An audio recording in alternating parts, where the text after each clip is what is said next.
Ok, bien. Del colectivo Demos Praxis. Se llama el tema reivindicación, reconocimiento y grupalidad. Un análisis crítico del discurso objetivante.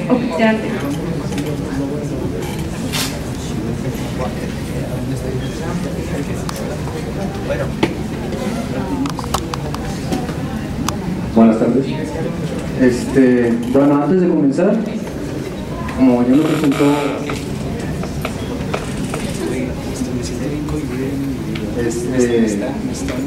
nosotros trabajamos los grupos y el trabajo del reconocimiento consideramos que es algo importantísimo en los procesos grupales. Solamente de manera de introducción, no sé si Carlos quisiera decir algo antes de empezar. Nada más aclarando, nuestro colectivo de nosotros formamos parte de un colectivo. Nuestra propuesta es intervenir en grupalidades, pero teniendo como una base una ética de reconocimiento y el diálogo y la reflexión como herramientas fundamentales para la construcción de subjetividades. Entonces, básicamente, nuestro trabajo va a tocar un poco esos temas de cómo plantear la propuesta grupal como alternativa de organización social.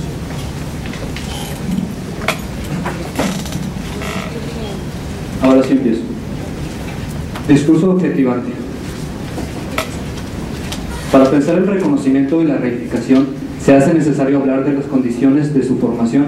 No hablamos de un recuento histórico ni de una etimología o genealogía, quizás sí de un acercamiento epistemológico, pero este acercamiento no se queda solo en una linealidad de su aparición, sino que toma lo epistémico de la reivindicación en todo lo que sostiene su acontecimiento, haciendo del reconocimiento y la reivindicación solo un emergente cargado de contextualidad.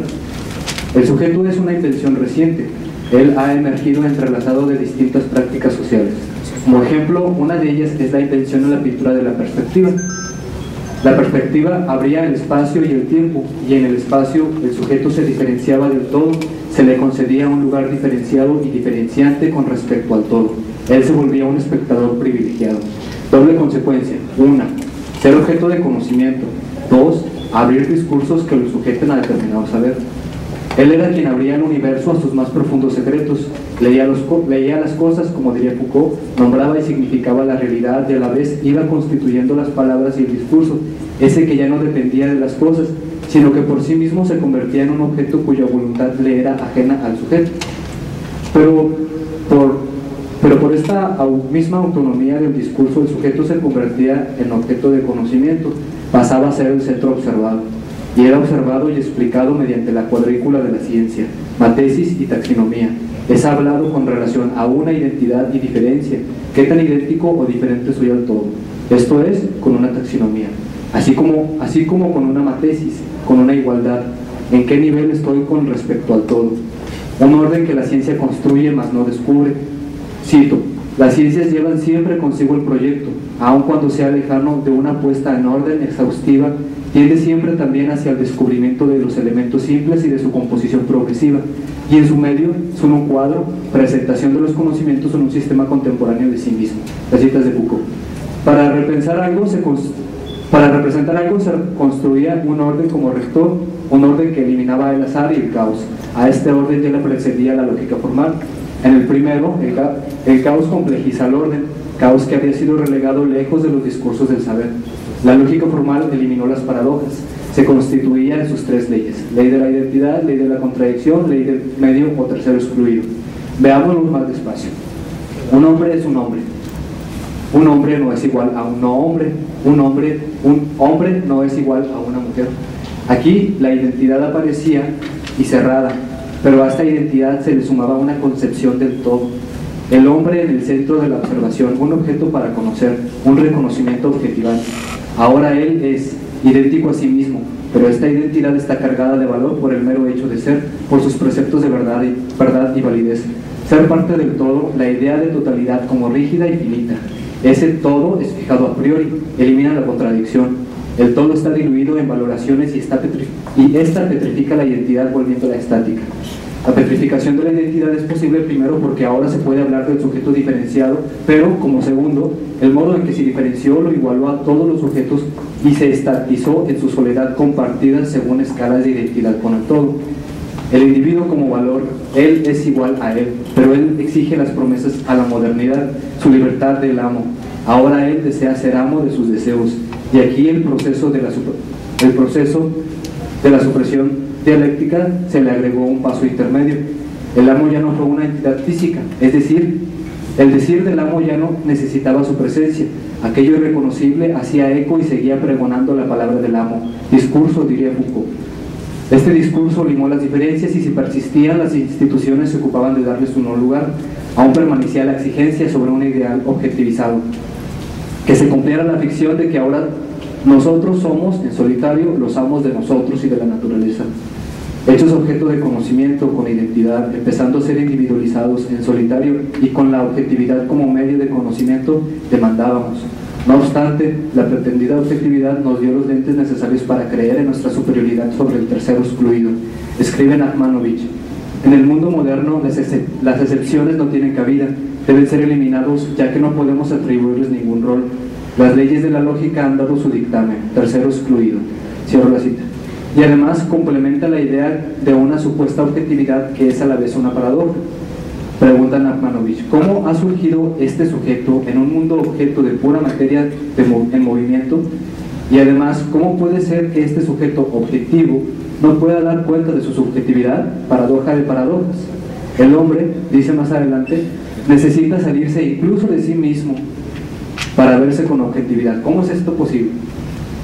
Estáticos, iguales, idénticos, inmutables se nos sujetó, pero algo se movía y se sabía que los fantasmas del caos, la incertidumbre, lo irracional, lo antisocial, lo diferente, el reconocimiento aparecían. Movimiento que alteraba debía ser direccionado al redil del círculo. Las demandas fueron atendidas solo en los límites. Las mismas lógicas se extendían: estímulo-respuesta, el producto y saciedad, el plus al producto de consumo, saciedad y más demanda, el plus del plus del plus, hiperconsumo. Todo se mueve en el mismo círculo, más extenso y con mayor velocidad. Discurso objetivante: somos reconocidos como objetos de deseo y deseantes, no hemos devenido sujetos, y además de sujetos debemos de reconocernos como seres humanos. El ser humano tiene la complejidad de sus relaciones con lo otro, lo mismo y lo aún por aparecer, el tiempo. Esta complejidad busca superar la dicotomía sujeto-objeto. Bajo este precepto somos reificados en el discurso. El discurso es objeto de deseo, es el deseo y el poder, somos esclavos del discurso. ¿Cuál y quién es nuestro amo? El discurso objetivante contiene esta paradoja: reconocimiento y reificación. Se puede nombrar determinada relación social como reificante y a la vez como reconocedora. Es una relación compleja, que como relación de inicio se deberá considerar a ambas partes como sujetos, porque es fácil considerar que el reconocimiento es otorgado en una dirección, y hay una primera contrariedad, ya que esta dirección es un uso de poder, es por sí mismo una sujetación a lo que se considera desde el discurso como reconocimiento, bajo mis condiciones y valores. Un hombre, por ejemplo, pensado en el universal. Para salir de esta paradoja se necesita pensar la realidad más allá de los razonamientos heredados por Occidente y el discurso objetivante. Se puede considerar que la relación compleja la constituyen partes a la vez antagónicas sin un valor predeterminado de superioridad.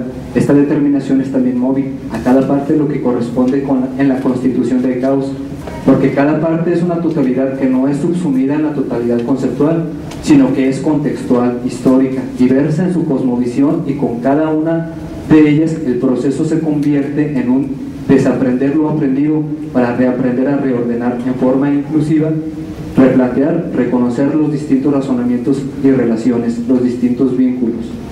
Hablar ahora del concepto de reconocimiento y de reificación nos lleva a un planteamiento de lo ideal.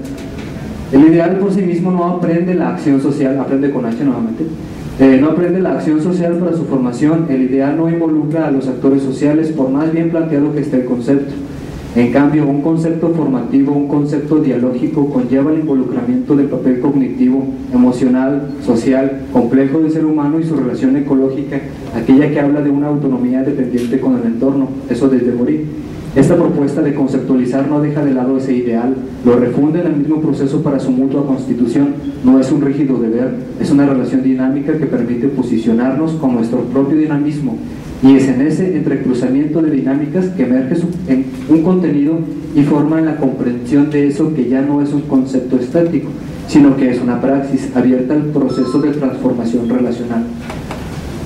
Y ahora podremos hablar de reificación como ese proceso en donde se manifiesta el discurso objetivante en las relaciones con los otros, en donde rigidizo, totalizo y contribuyo a una parcialidad, simpleza, linealidad de la complejidad del ser humano. Esta reificación es limitante para generar bucles ascendentes en las relaciones, abrir los complejos de amo-esclavo, objeto-sujeto.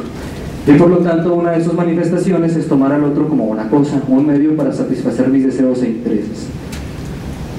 Reconocimiento complejo contra policía discursiva. Hemos hablado del discurso objetivante en el contexto de la policía discursiva. Cito: se puede decir la verdad siempre que se diga en el espacio de una exterioridad salvaje, pero no se está en la verdad más que obedeciendo a las reglas de una policía discursiva que se debe reactivar en cada uno de sus discursos. Las citas de Foucault. Él mismo nos da unas líneas para resistirse, poner en duda nuestra voluntad de verdad. Y otras dos: restituir el discurso su carácter de acontecimiento, levantar finalmente la soberanía del significante. Sumado a esto, de Sousa Santos, con su sociología de las ausencias y sociología de las emergencias, nos da municiones para la emancipación de una colonización de la razón. Para la emancipación de una colonización de la razón occidental, abrir las posibilidades, repensar el presente y el futuro, repensar las globalizaciones contrahegemónicas, reconocernos en la solidaridad con un conocimiento emergente. Kojev y su revisión a la dialéctica del amo y el esclavo en Hegel, en conjunto con la complejidad de Morin, nos da los elementos para situar el reconocimiento y su superación de la ley de identidad, del orden y de la objetividad, haciendo con ello nacer la diversidad, pensando entonces el reconocimiento como una conceptualización compleja emancipadora del discurso objetivante. Observamos con Foucault que si hemos hablado del discurso objetivante, cito, es necesario concebir el discurso como una violencia que hacemos a las cosas, en todo caso como una práctica que les imponemos. Es en esta práctica donde los acontecimientos del discurso encuentran el principio de su regularidad. Cierro la cita. Y sabido es que las prácticas ya no se sienten como violencia, los discursos menos. Más violento, se dice, es perturbar el orden. Ahora, planteado desde Kojev el desarrollo del reconocimiento, el de la supresión de la esclavitud ante el amo y la consecuente salida de una identidad rigidizada y objetivizada, conlleva una plenitud en la diversidad. El trabajo del esclavo es satisfacer el deseo del amo. El esclavo escucha la demanda del amo. El esclavo es el genio de la transformación de la palabra en hecho, no el amo. Ahora esa palabra no es considerada en una materialidad de origen y por lo tanto el esclavo no puede emanciparse en solitario. Se deberá de solidarizar con los demás para poder enunciar el deseo común, ceder a la libertad individual por la seguridad colectiva que deviene en libertad común.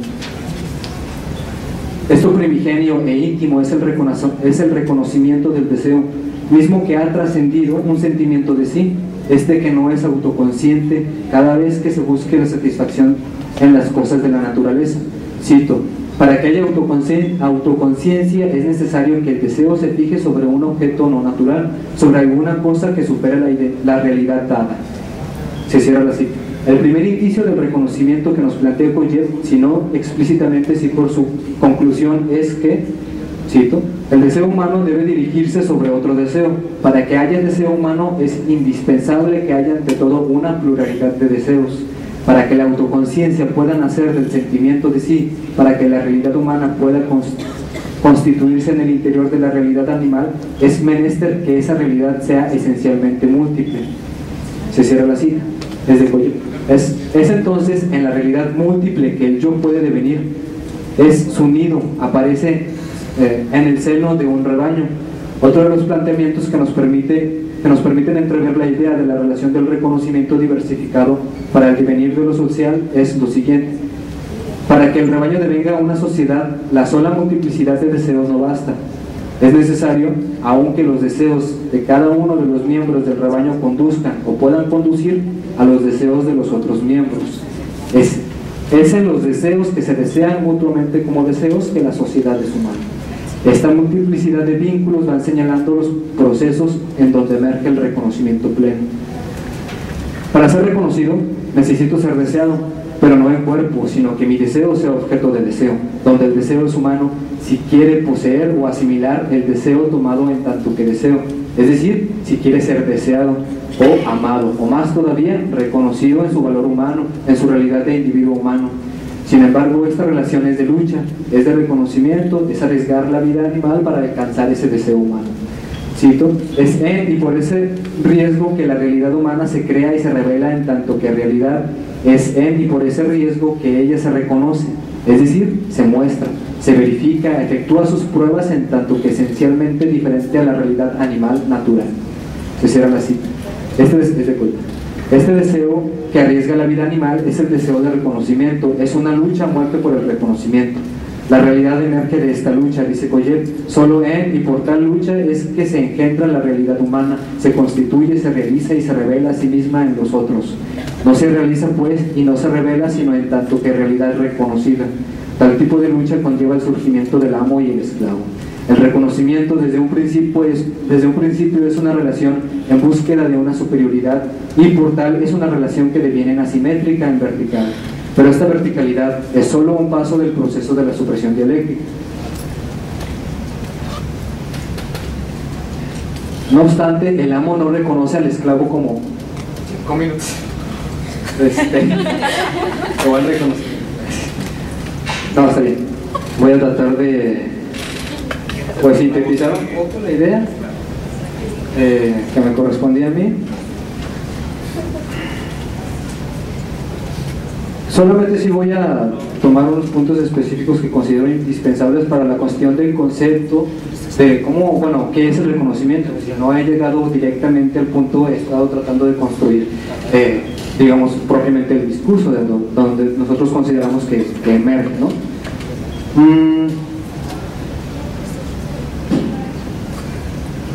Bueno, me salto unos párrafos y... ¿Por qué no la lees? Gracias. Estaba un amo. Ok. No obstante, el amo se reconoce al esclavo como una autoconciencia autónoma, sino como una cosa la cual no es un reconocimiento. Solo siendo reconocido, cito, mutuo reconocimiento por los otros y en su límite por todos los otros, un ser humano es realmente humano, tanto para él como para los otros. Pero el amo será reconocido siempre y cuando en la lucha a muerte por el reconocimiento el vencedor deje con vida animal al vencido, suprimiéndolo en su autonomía. Hay que considerar que este amo no queda escrito solo en el papel ni en la historia. Amos hay en muchas de nuestras relaciones. Amo es más que un humano, amo es también instituciones, que lo serán en la medida en que supriman nuestra autonomía. Ok. El reconocimiento es el reflejo de que cada nosotros proyecta y es proyectado en el trabajo que hacemos del mundo. Es la suma de sus creaciones, de estas creaciones y su vínculo identitario. Perdón. A lo que voy ahí es que, como tomo el tema del trabajo, Coyer menciona que cuando nosotros, bueno, suponiendo que nosotros fuéramos esclavos, nosotros trabajamos para el amo, pero nosotros tenemos la relación con la naturaleza.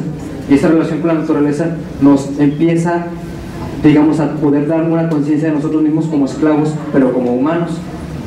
Esa virtud es el trabajo que le hacemos a las cosas, a la naturaleza. Por eso me centré ahorita, ahora voy a hablar un poco con relación al trabajo, pero no al trabajo así en general. El reconocimiento es el reflejo de cada nosotros, que cada nosotros proyecta y es proyectado en el trabajo que hacemos del mundo. Es la suma de sus creaciones, de estas creaciones y su vínculo identitario. Este trabajo que hago de la vida, que a la vez me trabaja en esas determinaciones con lo otro, marca mi reconocimiento. Las características de cómo determinados grupos trabajan, son trabajados por la naturaleza, dará cuenta de sus diversidades. Trabajar la naturaleza es el proceso más complejo de la historia de la humanidad. Cada detalle que le hacemos a la artesanía de la cotidianidad es el resultado de una total abstracción. Es diferenciarse en el espacio, haciendo el tiempo un aliado en nuestra búsqueda de inmortalidad. Esta marca del detalle en el trabajo nos marca en nuestras diversidades. Una línea, una curva, un puente, un sonido, un color, condensa el proceso de las presentaciones de la vida que intentamos nombrar, y con la crítica y lo común posibilitamos otra razón colectiva, quizá. La diversidad es nombrada en el proceso de reconocimiento. Son los conceptos, nuestras armas, escudos, aromas, puentes, una artesanía que nace ya cansada. La diversidad y el reconocimiento es el nombre de todos los detalles del trabajo de la vida, trabajo hacia el hombre. Trabajar el reconocimiento es el proceso de liberación, es dignificarnos con la vida. Es un producto productor que evita la homogeneidad surgida de un no reconocimiento. Bueno, creo que sí voy a tener que sintetizar por respeto y por tiempos. En sí lo que continúa, y ya luego lo platicamos si quieren, es reconocer el propio término de reconocimiento como un proceso, algo que se mueve en nuestras relaciones diarias. Nuestra postura y nuestra invitación es a tomar a los grupos como esos lugares en donde se da el cara a cara, que no solamente es el beneficio que me tiene el sujeto que tengo enfrente, sino reconocer todas esas cosas, más bien lo que no podemos reconocer, que no podemos aprender al otro en su totalidad, y que eso que se nos escapa de las manos es propiamente la diversidad del reconocimiento. No podemos igualarnos a todos. Por eso hablo un poco antes de la identidad, de cómo se empiezan a marcar, y decir, bueno, el ser humano tendría que ser así, una idea de la mujer, así, una idea del hombre, así, una idea de la humanidad. Son conceptos que se quedan, que por supuesto que funcionan, pero cuando nosotros los tratamos de aterrizar en la vida diaria, hay ahí las contradicciones y el porqué a veces de los coloquios, del porqué del hombre. Entonces más o menos por ahí iba el reconocimiento. Espero que después lo podamos revisar más a profundidad, y pues le cedo la palabra a mi compañero Carlos, que va a hablar ya propiamente de lo vincular y lo grupal.